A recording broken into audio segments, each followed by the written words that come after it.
पे अपनी फौज तक भेजने के लिए तैयार नहीं है।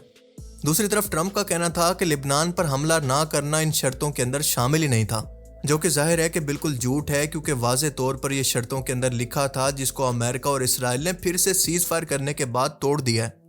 यानी इन दोनों पर दोबारा से कभी भी ट्रस्ट नहीं किया जा सकता। और आप आने वाले टाइम के अंदर खुद देखेंगे कि ये सिर्फ कुछ टाइम चाहते थे अपने फौजियों को असेंबल करने के लिए और मजीद असला इकट्ठा करने के लिए, ताकि अगली बार दोबारा ज़्यादा शिद्दत से हमला करें, और बहुत जल्द फिर से ये हमला करेंगे भी। पर इस इनस्टेबल शख्स की इस ट्वीट से लगता है कि शायद ये ईरान को न्यूक्लियर हमला करने की धमकी दे रहा है, यानी सिविलाइजेशन को तबाह करने का मकसद ही ये हो सकता है। और इस शख्स से ये उम्मीद की भी जा सकती है, क्योंकि ये ऐसा कर भी सकता है, लेकिन इसके बाद क्या होगा, ये अमेरिका के लिए भी खुदकुशी होगी। वैसे फिलहाल इन लोगों के साथ तो बिल्कुल ही ठीक हो रहा है। ये सुबह शाम ट्रंप को भड़काते रहे कि हमला करो, ईरान को तबाह करो, इसको फंडिंग करते रहे, अपने मुल्क का नुकसान करवाया, मिसाइल खा खा कर इनका बुरा हाल हो गया। और सीज फायर करते हुए ट्रंप ने इनसे मशवरा तक नहीं किया, मतलब मुंह तक नहीं लगाया। गजब बेइज्जती है। और यही होती है गुलामों की या फिर चमचों की इज्जत के इनको इस्तेमाल के बाद फेंक दिया जाता है। इमेजिन करें कि आज अगर ये शख्स ईरान पर न्यूक्लियर हमला करने का हुक्म देता है, तो सवाल ये पैदा होता है कि इसके बाद क्या होगा। देखिए, अमेरिका ने NPT एग्रीमेंट के तहत दुनिया से ये वादा कर रखा है कि वो दोबारा दूसरी जंग अजीम के बाद किसी भी मुल्क पर न्यूक्लियर हमला दोबारा नहीं करेगा, खास तौर पर ऐसे मुल्क पर जिसके पास अपने न्यूक्लियर हथियार डिफेंस के तौर पर मौजूद ही ना हो। और अगर फर्ज करें कि अगर वो ऐसा करता भी है, तो दुनिया इस पर भरोसा करना छोड़कर अपनी हिफाजत के लिए खुद न्यूक्लियर बॉम्ब बनाना शुरू कर देगी, एक रेस लग जाएगी। इसका मतलब यह है कि पूरी दुनिया दूसरी जंग अजीम के बाद पहली बार एक दूसरे पर न्यूक्लियर हथियारों का इस्तेमाल भी करेगी। इनको रोकने के लिए कोई कानून नहीं होगा। और अगर अमेरिका का ये हमला ईरान पर हुआ, तो इसके एक इलाके के खास इलाके के लाखों लोग मारे जाएंगे। कई सौ किलोमीटर दूर बॉर्डर के करीब भी इसकी रेडिएशन पहुंचेंगी। और सिर्फ ईरान नहीं, बल्कि इसके आसपास के मुल्क भी इस रेडिएशन से इफेक्ट होंगे। वहाँ पर कैंसर के केसेस बहुत ज़्यादा बढ़ जाएंगे। पर याद रखें कि इस हमले की वजह से ईरान का एक मखसूस हिस्सा ही तबाह हो सकता है, एक शहर तबाह हो सकता है, लेकिन पूरे के पूरे ईरान को कुछ नहीं होगा। और दूसरी बात यह है कि इसकी वजह से ईरान का कोई मिलिट्री इंफ्रास्ट्रक्चर तबाह नहीं होगा, क्योंकि वो या तो पहाड़ों के दरमियान सुरंगों के अंदर मौजूद है, या फिर वो ज़मीन के नीचे बंकर्स के अंदर मौजूद है। और फिर इस हमले के बाद अपने डिफेंस के तौर पर ईरान हर तरह की तबाही मचाने के लिए आज़ाद होगा। जहाँ पर दिल करेगा अमेरिकन ठिकानों को चुन चुन कर तबाह करेगा। और इस खित्ते के अंदर अपनी तमाम प्रॉक्सीज को एक्टिव करने के बाद इस पूरे खित्ते को आग के अंदर जला देगा।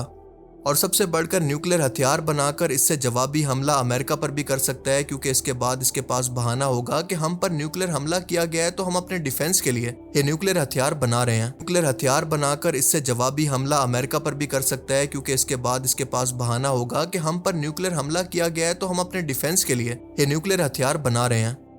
और बात सिर्फ यहीं पर नहीं ख़त्म होनी, बल्कि पूरी दुनिया ईरान के साथ हमदर्दी के तौर पर खड़ी हो सकती है, क्योंकि इसके इत्तेहादी भी जो कि इससे नाराज़ हैं, इसको छोड़कर चले जाएंगे। मतलब बिल्कुल साफ है कि ईरान पर न्यूक्लियर हमला करना तो आसान है, लेकिन इसके असरात भुगतना अमेरिका के बस में नहीं है। सो मेरे मुताबिक इन हालात के अंदर वो इस तरह का हमला कभी भी नहीं करेगा। लेकिन दूसरी तरफ इस हमले की उम्मीदें इस नाजायज़ रियासत से की जा सकती हैं, क्योंकि ये दुनिया की अनडिक्लेयर्ड न्यूक्लियर ताकत है।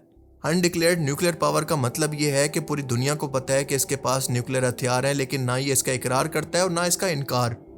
और इससे भी बढ़कर ख़तरनाक बात यह है कि इसकी पॉलिसी का नाम है सैमसन पॉलिसी, या फिर सैमसन ऑप्शन, कि अगर हम ख़त्म हुए, हमारे वजूद पर कोई ख़तरा हुआ, तो हम बाकी दुनिया को भी अपने साथ लेकर ख़त्म होंगे। यानी हम अपने न्यूक्लियर हथियार पूरी दुनिया पर चलाकर उसको तबाह कर देंगे।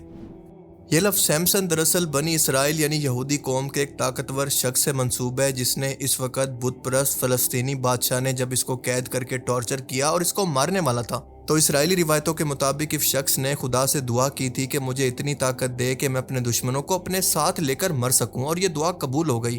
और सैमसन ने अपने बंधे हुए हाथों से जिन पिलर से इसको बांधा गया था उसको उखाड़ कर फेंक दिया, और बादशाह का तमाम महल इसके लोगों के साथ तबाह हो गया, और ये खुद भी इनके साथ मारा गया। My name is Samson, and I serve the living God. Islamic scholars के मुताबिक एक अंदाज़ा लगाया जाता है कि शायद वो कोई नबी या फिर हज़रत शुमैल अलैहिस्सलाम थे, लेकिन ये बात कंफर्म नहीं है, सिर्फ एक अंदाज़ा है। और मैं आपको यकीन दिलाता चलूँ कि इसराइल ने मुस्तकबिल के अंदर इस ऑप्शन को ज़रूर इस्तेमाल करना है। और इसकी वजह यह है कि जो बार बार आप हदीस मुबारक के अंदर सुनते हैं कि इमाम मेहदी अलैहिस्सलाम और दज्जाल का लश्कर घोड़ों पर और तलवारों के ज़रिए जंग लड़ेगा, तो दरअसल ये पेशन गोई बिला वजह नहीं है, बल्कि इसके पीछे बताने का मकसद ही ये था कि तीसरी जंग अजीम के बाद तमाम न्यूक्लियर हथियार ख़त्म हो जाएंगे اور اس تیسری جنگ عظیم کے اندر دنیا کے بڑے بڑے ملک اپنے نیوکلیر ہتھیاروں کو استعمال کر کے دوبارہ اسی پرانے دور کے اندر واپس چلے جائیں گے جب ٹیکنالوجی تباہ ہو چکی ہوگی اور دوبارہ سے تلواروں اور گھوڑوں کا زمانہ ہوگا، تو تب جا کر دجال کا ظہور ہوگا۔ اور بالکل یہی وجہ ہے کہ دجال کے آنے سے پہلے احادیث مبارکہ کے اندر یہ پریڈکٹ کیا گیا ہے کہ اس کے آنے سے 3 سال پہلے قحط کا زمانہ ہوگا۔ اور حیرت انگیز طور پر اس پیشن گوئی کا مطلب یہ نکلتا ہے کہ نیوکلیر ہتھیاروں کے استعمال کے بعد انوائرمنٹ جب تباہ ہو چکا ہوگا، جس جگہ پر یہ ہتھیار استعمال ہوئے ہوں گے وہ جگہ بنجر ہو چکی ہوگی، جہاں پر کوئی سبزہ نہیں اگے گا، کوئی پھل فروٹ نہیں اگیں گے۔ اس جگہ پر کوئی بھی پھل فروٹ، کوئی سبزہ نہیں اگے گا، جو کہ ہم دیکھتے ہیں کہ عام طور پر جس بھی زمین پر نیوکلیر ہتھیار گرائے جائیں وہاں پر اسی طرح کا اثر ہوتا ہے۔ اب اس کا صاف مطلب یہ ہو سکتا ہے کہ دجال کے آنے سے 3 سال پہلے کا مطلب یہ ہے کہ جس جگہ پر یہ ہتھیار استعمال ہوں گے تو اس زمین کو ریکور کرنے کے اندر 3 سال کا ٹائم لگے گا۔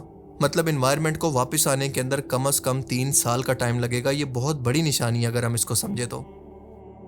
حدیث شریف میں آتا ہے کہ دجال کے آنے سے پہلے اور قیامت کے آنے سے پہلے ایک بہت بڑا دھواں دنیا کے اندر ظاہر ہوگا جس کو دخان کہا گیا، اور اس کو پوری دنیا دیکھے گی۔ اور حیرت انگیز طور پر آج اگر اس نشانی کو نیوکلیر ہتھیاروں پر فٹ کرنے کی کوشش کریں تو اتنے بڑے بلاسٹ دراصل نیوکلیر ہتھیار ہی پیدا کر سکتے ہیں جو کہ آسمان تک کئی کلومیٹر دور تک دیکھے جا سکتے ہیں، یعنی وہی دھواں جو کہ حدیث مبارکہ کے اندر بیان کیا گیا ہے، جو کہ نیوکلیر دھماکے کے بعد ہی نظر آتا ہے۔ پھر حدیث میں یہ بھی آتا ہے کہ میری امت کے کچھ لوگوں کے چہرے مسک ہو جائیں گے، یعنی دجال کے آنے سے پہلے یہ نشانی بھی ظاہر ہوگی۔ اور ریڈیشن کے اثرات کی اگر بات کریں تو نیوکلیر ریڈیشن کے اثرات بھی اسی طرح کے ہوتے ہیں، یعنی نیوکلیر ریڈیشن کے اثرات انسانی جسم کو یا پھر انسانی چہرے کو مسک کر سکتے ہیں، بالکل جیسا کہ حدیث مبارکہ کے اندر بیان ہوتا ہے۔ 20ویں صدی کے ذہین ترین انسان یعنی آئنسٹائن کا یہ کہنا تھا کہ تیسری جنگ عظیم انسان دراصل ٹیکنالوجی سے یا پھر ہتھیاروں سے کریں گے، جبکہ چوتھی جنگ عظیم وہ پرانے زمانے میں واپس جا کر پتھروں سے لڑیں گے، یعنی پرانے دور کے سٹائل سے۔ اور یہ بات بھی حدیث مبارکہ کے مطابق بیان کیے گئے